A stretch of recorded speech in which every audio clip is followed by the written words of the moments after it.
जिनका नाम उनके स्टूडेंट्स की वजह से आता है, क्योंकि उनके स्टूडेंट उनके ब्रांड एम्बेसडर केवल राष्ट्र के अंतर्गत ही नहीं बल्कि विदेशों में भी है, और वो लगातार बड़े बड़े उच्च पदों पर बड़ी जो बहुराष्ट्रीय कंपनियां हैं उनमें काम कर रहे हैं। तो इसलिए स्टूडेंट के पार्टिसिपेशन की आवश्यकता होती है, क्योंकि स्टूडेंट का पार्टिसिपेशन एक बहुत ही महत्वपूर्ण विषय है और बहुआयामी विषय है।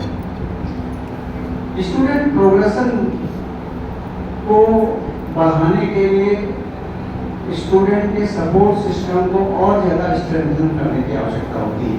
प्रश्न ये है कि स्टूडेंट्स का प्रोग्रेशन है क्या? स्टूडेंट का प्रोग्रेशन दो प्रकार का होता है।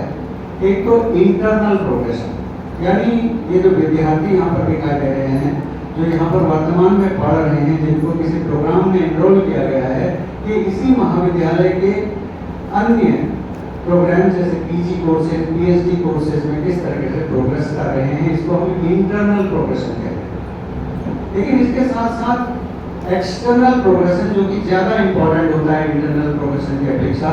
यदि आप ये विद्यार्थी, जैसा मैम ने बताया कि हमारे विद्यार्थी प्रतियोगिता परीक्षाओं के द्वारा उसको पास करके सिविल सेवाओं में जा रहे हैं, विभिन्न प्रकार की जो टेक्निकल सर्विसेज हैं, जो अलग अलग सेक्टर्स में हैं, उनमें जा रहे हैं, तो ये भी एक प्रकार का प्रोग्रेशन है। यदि यहाँ के विद्यार्थी विभिन्न विश्वविद्यालयों के अन्य बड़े कार्यक्रमों में शामिल होने के लिए जाते हैं, उनमें एडमिशन प्राप्त करते हैं, तो ये भी एक्सटर्नल प्रोग्रेशन है।